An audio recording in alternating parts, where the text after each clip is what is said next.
Hey guys, I'm Mezzy, and today we're taking a look at how the new world events coming in Midnight will work. These are the Midnight equivalents of things such as the Theater Troupe and Awakening the Machine, the things you might be doing for weekly reputation gains and on alts to get a few pieces of veteran gear per week. Additionally, we'll also be taking a look at the new Prey world system.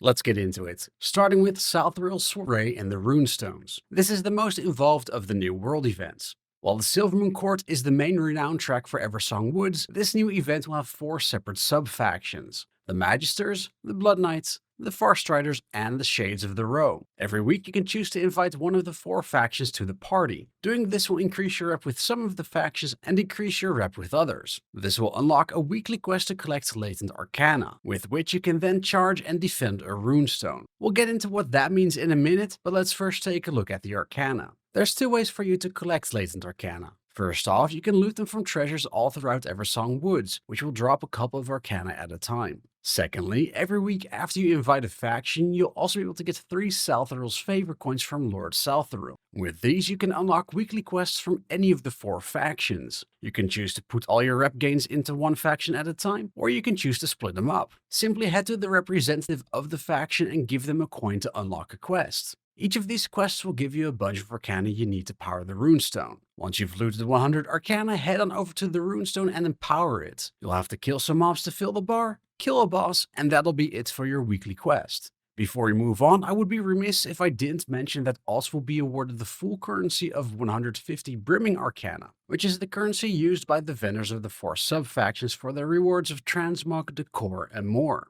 Next up, we have Abundance. While it is technically the Zul'Aman activity, it actually takes place in all 4 zones. Each zone has an Abundance cave, and one of the 4 zones will be abundant, in a similar way that Delves can be bountiful. Your goal for the weekly quest is to simply earn 20,000 points from the caves. How do you earn those points? Simply talk to Dundun at any of the locations and start the scenario. Each of the 4 locations is linked to a specific type of gathering materials. Simply kill mobs, gather materials, and run over the material bubbles on the ground during the scenario. As you collect them, make sure you regularly deposit your collected points at one of the altars. The more you deposit, the more bonuses you get, such as increased damage and movement speed. Now, very importantly, while there are specific nodes that require you to have specific professions to interact with them, you don't need to have the profession to be able to do the Abundance Cave. For example, in the Mining Abundance Cave, there are still nodes you can mine even if you don't have the mining profession.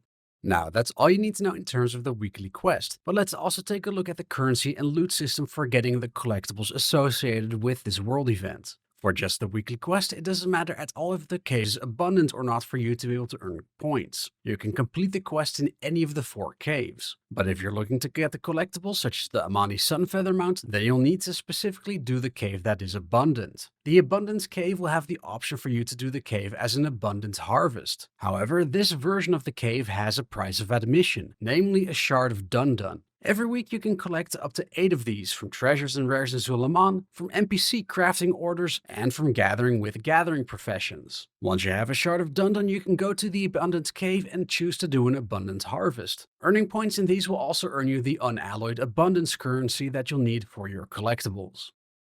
Moving on to Harandar. Here you'll find the weekly Legends of the Harandar quest, and this really is the quickest of the bunch. Every week you choose one of the relics you want to learn some lore about. After doing so, you'll then get a follow-up quest that will send you into a scenario. Kill some mobs, interact with some things, do a mini-game, stuff like that. Once you're done, you can go back and get your weekly reward. It can't get simpler than this. For things like achievements and unique decor items, you'll want to pick a different relic every week.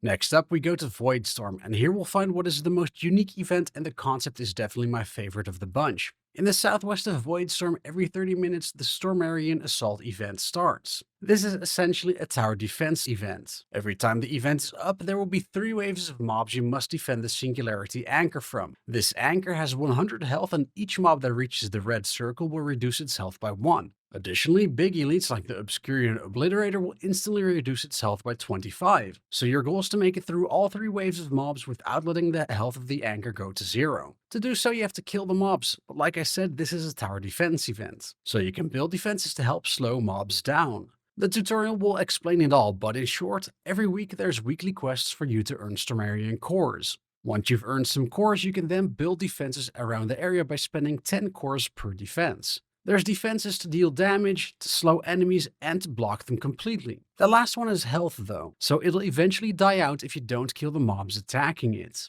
The weekly quest simply requires you to complete all 3 waves, so while it will take some time, it shouldn't be very difficult on the live servers.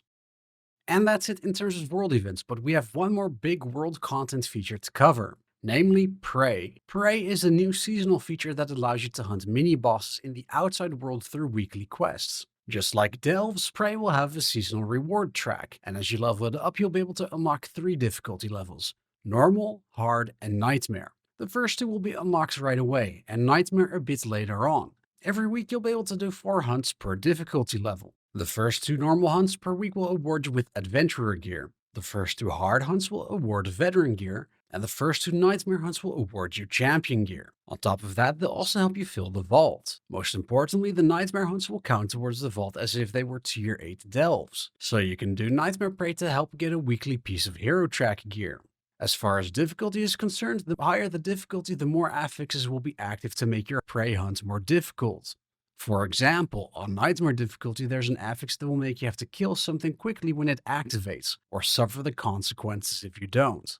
As for the hunts themselves, once you've selected one you want to do, go to the zone of that hunt. At the top of the screen you'll see a crystal indicating your progress of that hunt. You need to lure out your prey targets by doing things in the zone, opening treasures, killing rares, doing world quests, and doing prey-specific activities. There are 4 prey-specific activities you can do. First off, every time you start a hunt, one special prey world quest will spawn that you can do. Secondly, and quite importantly, your prey target will regularly ambush you. You have to defeat them to make them retreat. Thirdly, you might notice some traps in the area of the prey world quest. You can and should disarm these by clicking on them. There's even a chance you'll loot a working trap. When you do loot these, you can then use them when you get ambushed to make your target retreat quickly. Lastly, on the minimap you'll notice red crystal icons. These are locations of orbs. When you click on them, coalesced anguish spawn that you can kill to get some progress on your hunt. On a separate note, after defeating your prey's ambush, you'll also notice a red orb on the ground. These will contain the currency Remnant of Anguish, which you'll need to buy the collectibles from the prey system. Once you've filled the crystal at the top of your screen, your prey's location will be shown on the map. Now you can go to that location to kill your prey and finish that prey quest. And that's it. The new events are okay. The tower defense one is definitely my favorite, and I hope they expand on that feature in particular in the future. I think on alts I'll be doing Abundance and Legends of the Harandar for their weekly veteran gear. If you liked this video, please like, subscribe, and share it with others. I would really appreciate it as it helps with the YouTube algorithm. If you'd like to support me more, you can also follow me over on Twitter, Blue Sky, and Twitch, all at BBMezzy. And lastly, I also have a community Discord linked in the description. For now, I'm Mezzy, and I'll see you again next time.